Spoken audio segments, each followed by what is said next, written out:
I mean, every Viltrumite we've seen so far has dealt with them pretty easily, to be fair. So yeah, Bulletproof Mark, I don't know how he became Emperor of whatever reality he's in, because he is not that guy. Next, we have Invincible with the massive goggles, who was heroically killed by Rex. This version was comfortably one of my least favorite in the comics, alongside Baldcat Mark, who also gets a 1 out of 5. However, one of the more eye-catching designs was the Invincible who had the cloth over his face, which to me gave similar vibes to, you know, when heroes like are just starting out and they make their costumes at home. It just didn't seem professional, I guess is what I'm trying to say.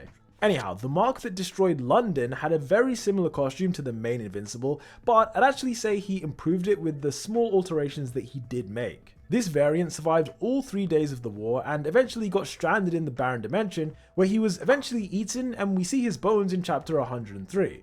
These next two variants also got eaten by Sinister Mark, and both of them pretty much had the same costumes as Mark from the main timeline, with the biggest difference being the lack of knee pads. During the war, this version specifically targeted Atom Eve and told her that this time he wanted to enjoy killing her slowly. Compared to the other Invincibles we've seen, who either couldn't do this or kind of regretted doing it, this one might potentially be the most sadistic.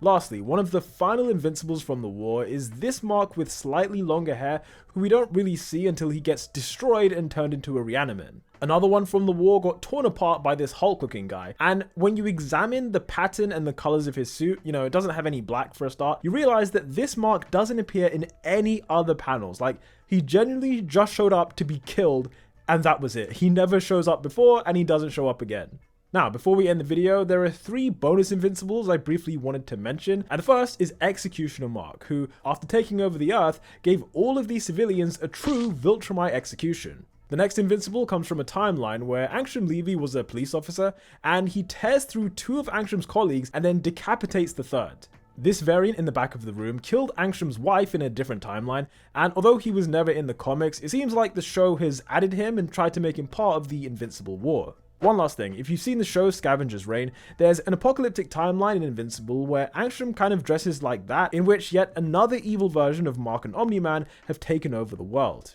According to the main Angstrom, there are very few dimensions in which Mark is a good person, so it's kind of crazy to think about, but the main timeline that we follow, that is almost the real alternate reality.